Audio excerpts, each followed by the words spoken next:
57 नहीं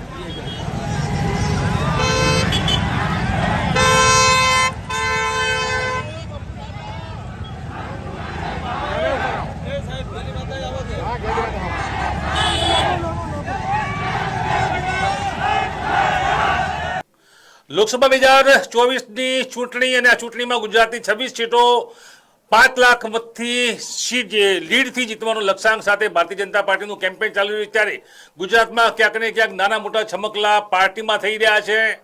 આ ડેમેજ કંટ્રોલને રોકવા માટે સી.આર. પાટીલ અને પાર્ટીના વરિષ્ઠ નેતાઓ અત્યારે કવાયત હાથ ધરી ચૂક્યા છે।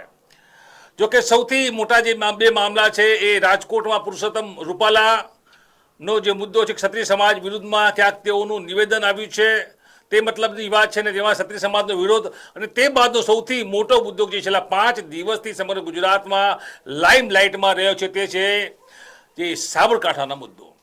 સાબરકાંઠામાં ઉમેદવાર બદલવાની જે વાત હતી, કેમ ઉમેદવાર બદલ્યા છે, ભીખાભાઈએ કેમ ચૂંટણી લડવાની અનિચ્છા બતાવી, શોભાબેન બારિયા આયાતી નવા ઉમેદવાર છે, અનેક પ્રકારના વાદ વિવાદ, ધરણા, કાર્યકરોનો જુસ્સો કમલમ ખાતે વારંવાર દોડી જાય છે, પોલીસ પ્રોટેક્શન પહોંચે છે।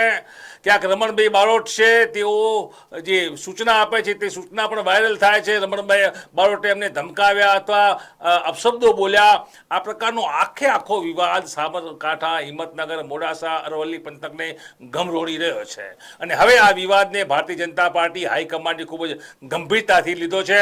આજે આપ જોઈ રહ્યા છો દ્રશ્યોમાં તે રીતે રાજ્યના ગૃહમંત્રી હર્ષ સંઘવી આ ડેમેજ કંટ્રોલના એક ભાગરૂપે હાલ હિંમતનગર પહોંચ્યા છે। આ દ્રશ્યો આપ જોઈ રહ્યા છો, ગૃહમંત્રી હર્ષ સંઘવી હાઈકમાન્ડ સીધી સૂચનાએ આ આખા વિવાદનું મર્મ સમજવા, વિવાદ ક્યાંથી ઉઠ્યો છે, પાર્ટીમાં કઈ રીતે આ વિવાદને જે આગળ વધારવામાં આવી રહ્યો છે, કોણ વ્યક્તિઓને સમજાવી શકાય છે અથવા કોણ વ્યક્તિઓને દબાવી અથવા પાર્ટીની ભાષામાં સમજાવી શકાય છે, તે પ્રકારની બધી બાબતો આજે ચર્ચિત થઈ રહી છે તેવા ઇનપુટ મળી રહ્યા છે। હર્ષ સંઘવી સન્માનિત નેતા છે, યુવા રાજકારણી છે, પાર્ટીના વિશ્વાસુ છે અને શીર્ષ નેતૃત્વ તેમના પર વિશ્વાસ કેળવ્યો છે ત્યારે આખા મામલામાં હવે ચાવીરૂપ પાયાની ભૂમિકા, મધ્યસ્થીની ભૂમિકા, વિવાદ પૂરો થાય તે પ્રકારની ભૂમિકામાં હર્ષ સંઘવી હાલ ગૃહમંત્રી હિંમતનગર પહોંચ્યા છે। ઇનપુટ મળી રહ્યા છે કે જિલ્લા પંચાયતના પ્રમુખના ઘેર બંધ બારણે બેઠક યોજાઈ રહી છે। વિવાદમાં કાર્યકરોને સમજાવટ, પાર્ટીનું શિસ્ત અને જે પણ કરવાનું હોય તે તમામ હવે પછી હાથ ધરાશે। આ વિવાદનો સ્પષ્ટપણે માનવામાં આવી રહ્યું છે કે જે રીતે હર્ષ સંઘવી ગૃહમંત્રીની પાર્ટી હાઈકમાન્ડની સૂચનાએ મોનિટરિંગ જે દરમિયાનગીરી થઈ છે આજે, તે બાદ આ વિવાદ હવે વકરશે નહીં, આ વિવાદ શાંત થશે અને તે રીતે સાબરકાંઠામાં જે પાર્ટીનું જે ડેમેજ કંટ્રોલ થયું છે ભારતીય જનતા પાર્ટીનો ઉમેદવાર બાબતે, તે હવે ક્યાંક ને ક્યાંક અટકી જશે કેમ કે ચૂંટણી નજીક આવી રહી છે। 26 બેઠકો જીતવાની છે, 5 લાખ લક્ષ્યાંકથી જીતવાની છે, તે હવે ભારતીય જનતા પાર્ટી એક્શન મોડમાં હર્ષ સંઘવી આપ જોઈ રહ્યા છો।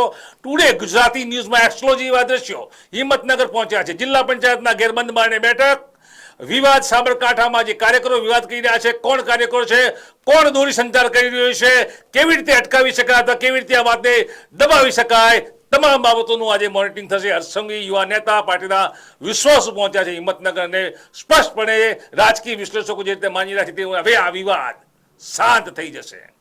નમસ્કાર।